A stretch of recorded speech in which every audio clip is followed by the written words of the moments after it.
আমি বলছি আমার পূর্বপুরুষ দেশের জন্য আশফাকুল্লাহ খানকে ফাঁসির দড়িতে ঝুলিয়ে দিয়েছে। আমার পূর্বপুরুষ দেশের জন্য তাজমহল দিয়েছে। আমার পূর্বপুরুষ দেশের জন্য শীষমহল দিয়েছে। আমার পূর্বপুরুষ দেশের জন্য লাল কেল্লা দিয়েছে। আমার পূর্বপুরুষেরা দেশের জন্য কুতুব মিনার দিয়েছে।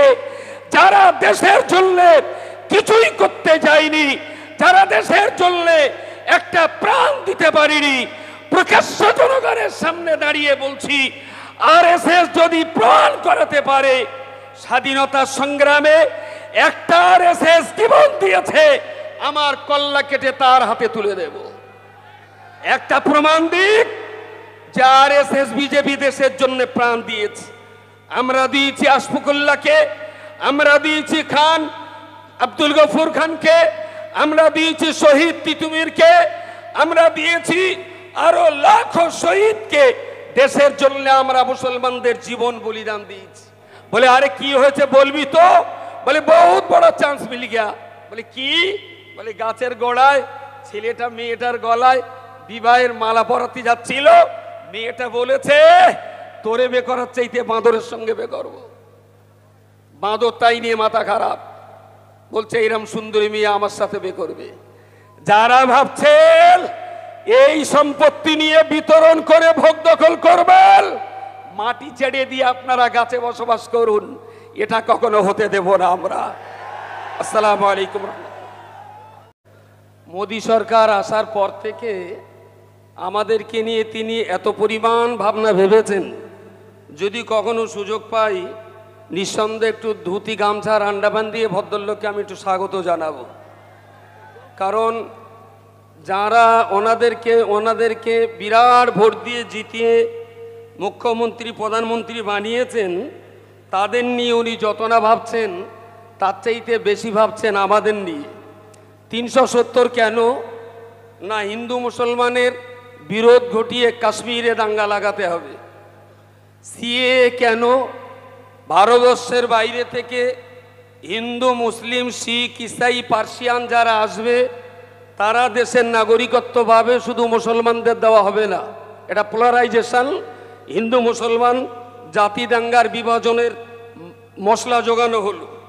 তারপরে কি হলো না সিটিজেন অ্যামেন্ডমেন্ট অ্যাক্ট, ঠিক তার সঙ্গে রয়ে গেল আরও একটা মারাত্মক বিষয় 3 তালাক। তার মানে দেশের 3 কোটি, দেশের গোটা ভারতবর্ষের 20 কোটি মুসলমানদের স্ত্রীদের অধিকার পাচ্ছে না বলে বিরাটভাবে দুশ্চিন্তায় পড়েছেন মোদিবাবু।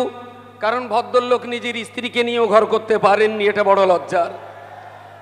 সারা দেশ বিদেশে বাইরে যখন যাই, যদি জিজ্ঞেস করে আপনাদের দেশের যিনি প্রধানমন্ত্রী তার বাচ্চা কাচ্চা করা, আমাদের বলতে হয় তিনি হাটকুড়ো, কিছু বলার নেই আমাদের।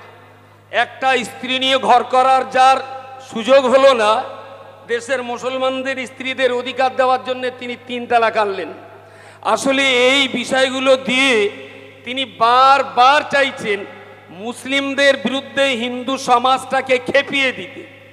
হিন্দু আর মুসলমান যদি বিভাজন সৃষ্টি করা যায়, এটাই হলো তার এই মসনদে বসার পর থেকে সবচেয়ে বেশি সাধনা আর বেশি আরাধনা। আমাদের মাথা গরম করলে হবে না।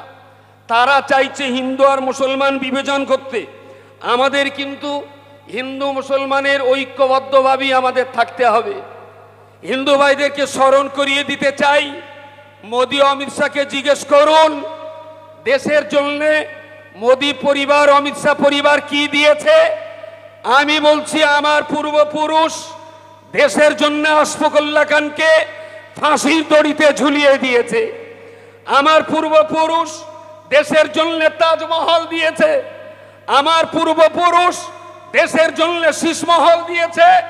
আমার পূর্বপুরুষ দেশের জন্য লাল কেল্লা দিয়েছে। আমার পূর্বপুরুষেরা দেশের জন্য কুতুব মিনার দিয়েছে।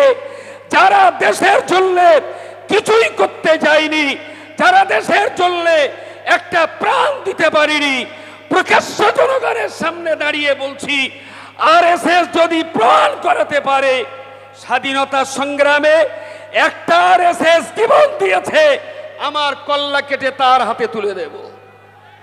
একটা প্রমাণ দিক যে আরএসএস বিজেপি দেশের জন্য প্রাণ দিয়েছে। আমরা দিয়েছি আশফাকুল্লাহকে, আমরা দিয়েছি খান আব্দুল গফুর খানকে, আমরা দিয়েছি শহীদ তিতুমিরকে, আমরা দিয়েছি আরো লাখো শহীদকে। দেশের জন্য আমরা মুসলমানদের জীবন বলিদান দিয়েছি। হিন্দু ভাইদেরকে বুঝতে অনুরোধ করব, এই ওয়াকফ আন্দোলনে আপনারা আমাদের পাশে আসুন। আমার বাড়িতে ডাকাতি পড়েছে, আমার মসজিদ, আমার মাদ্রাসা, আমার ঈদগাহ, আমার কবরস্থান তারা নিয়ে যাবে। আপনি আমার প্রতিবেশী, আমার বাড়িতে ডাকাত পড়লে আপনার অধিকার আছে ডাকাতির সঙ্গে লড়াই করে প্রতিবেশীর হক পাইয়ে দেওয়া, এটা হিন্দু ভাইয়ের অধিকার আছে। সুতরাং আমি হিন্দু ভাইদেরকে অনুরোধ, বিনয়ের সঙ্গে করজোরে নিবেদন করে বলছি, মুসলমানদেরকে ভুল বুঝবেন না। আপনাদের শত্রু নই, আমরা আপনাদের মিত্র নই, আমরা মিলেমিশে এখানে বসবাস করতে চাই।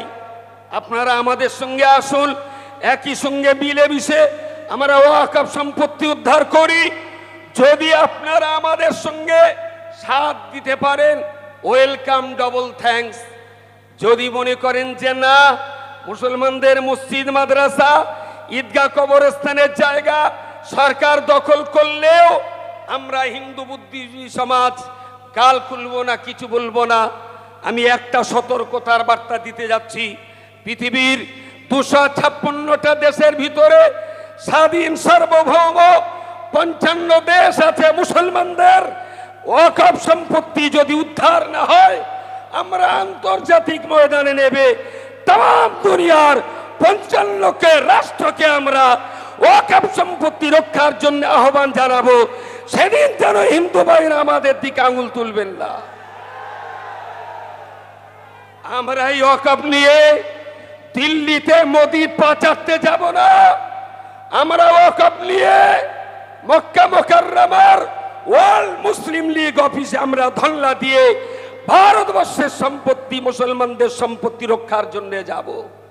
আমরা ওয়াকফের জন্য মমতার অমিত শাহর পা চাটতে যাব না। আমরা যেন যাব তুর্কির এরদোগানের কাছে, আমরা চলে যাব ইরানের নেতাদের কাছে, আমরা চলে যাব সৌদি আরব, লেবানন, ফিলিস্তিন, মরক্কোর প্রধানমন্ত্রীদের কাছে। সেই জায়গায় যদি ভারতের দরজা বন্ধ হয়, তার জন্য যেন আমাদেরকে দোষারোপ করবেন না। সুতরাং দেশের হাজার নয় লক্ষ লক্ষ হিন্দু ভাই যারা আমাদের সঙ্গে রয়েছেন, আমি তাদেরকে বলছি, আসুন। আপনার বাড়ি আগুন লাগলে নেবানোর দায়িত্ব যেমন আমার বাড়িতে আগুন লাগলেও লেবানোর দায়িত্ব আপনার আছে। সুতরাং আসুন, মিলেমিশে আমরা কাজটা করি। ছোট্ট শেষ কথাটা না বললে নয়। আমাদের গাঁ গ্রামে প্রচার শুরু হয়েছে যে মুসলমানদের ওয়াকফ সম্পত্তি কেড়ে নিয়ে মোদি, অমিত শাহরা হিন্দুদের মাঝখানে বিতরণ করে দেবে। ছোট্ট কথাটা না বললে নয়। গাছতলায় বসে একটা ছেলে আর মেয়ে প্রেম করছিল, ফুলের মালাটা এনে ছেলেটা বারবার চাচ্ছে মেয়েটার গলায় দেবে, আর মেয়েটা বারবার নিতে চাইছে না। ওখানে কি হচ্ছে না হচ্ছে তারাই জানে। গাছ থেকে দুম করে একটা বাঁদর লাফ মেরে বাঁদর মহলে বিরাট আলোচনা। बोले की व्यापार? बोले मेरे लिए एक चांस मिल गया। बोले क्या मिला आपको? बोले बाद में समझा जाएगा, मुझे बहुत तो दिल बुलंद हो गई, मेरे लिए एक चांस मिल गया। बोले अरे की হয়েছে বলবি তো? बोले बहुत बड़ा चांस मिल गया। बोले কি?